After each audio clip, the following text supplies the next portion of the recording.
عجیب سی کہانی ہے۔ اللہ کے محبوب علیہ الصلوۃ والسلام کا کوئی حکم اس باب میں نہیں ہے، بلکہ حکم یہ ہے کہ جب 29 دن ہو جائیں تو پھر چاند دیکھو، اور اگر چاند نظر آ گیا تو ٹھیک، ورنہ 30 دن پورے کرو۔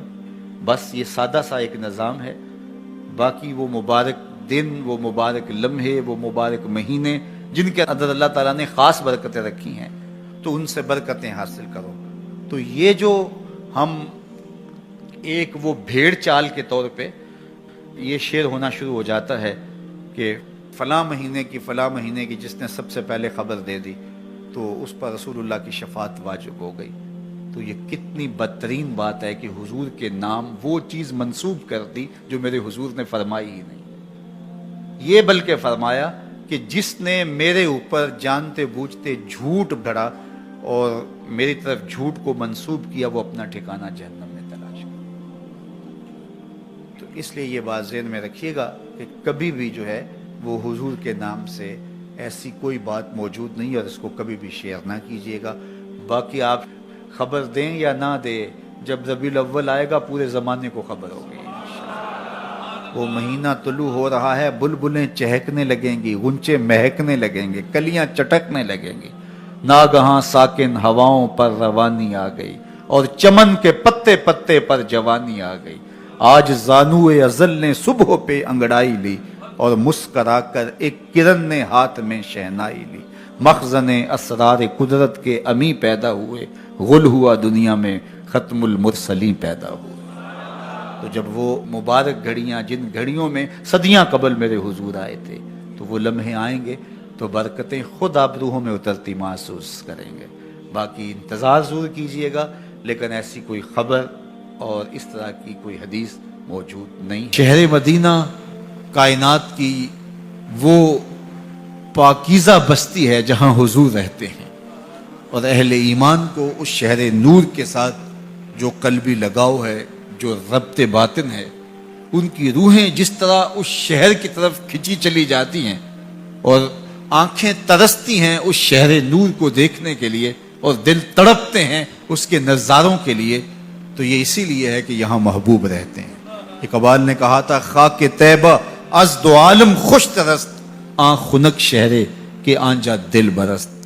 طیبہ کی خاک، طیبہ کی بابرکت مٹی ہمیں دو جہاں سے اس لیے بہتر ہے کہ وہاں محبوب داور جلوہ فرما ہوتے۔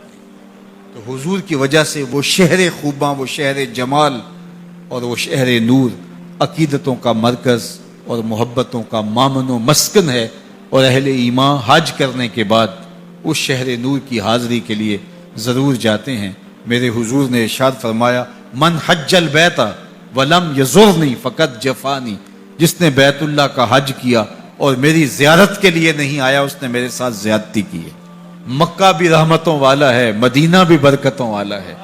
مکے کی شان اور مکے کی رفعت اور عظمت اور مکے کی قدر و منزلت کا کوئی کیا اندازہ کر سکتا ہے، اس لیے کہ وہاں کعبۃ اللہ ہے، لیکن مدینے کی شان کے بھی کیا کہنے، وہاں اللہ کا محبوب ہے۔ اس لیے اہل ایمان مکے کو بھی عزیز سمجھتے ہیں، مدینے کو بھی عزیز سمجھتے ہیں۔ ایک آنکھ مکہ ہے، ایک آنکھ مدینہ ہے، قرار قلب مدینہ ہے، تسکین جاں مدینہ ہے، دلوں کی دھڑکن مدینہ ہے، اور اس شہر نور کو جب آنکھیں دیکھتی ہیں تو سکون روح تک اترتا چلا جاتا ہے۔ جنوں ویکھ کے اکھیاں ٹھر دیاں نے، جنوں ویکھ کے ٹھردا سینہ ہے، ربا تیری ساری خدائی وچوں بس اکو شہر مدینہ ہے۔ کیا منظر ہوتے ہیں عقیدتوں کے، کیا رنگ ہوتے ہیں۔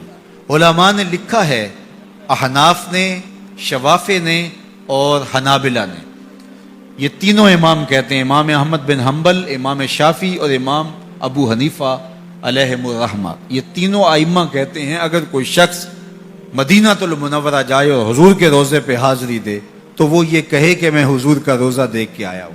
لیکن امام مالک کہتے ہیں اگر کوئی شخص مدینہ المنورہ جائے اور حضور کے روضے کو دیکھے تو وہ یہ کہے میں حضور کو دیکھ کے آیا ہوں۔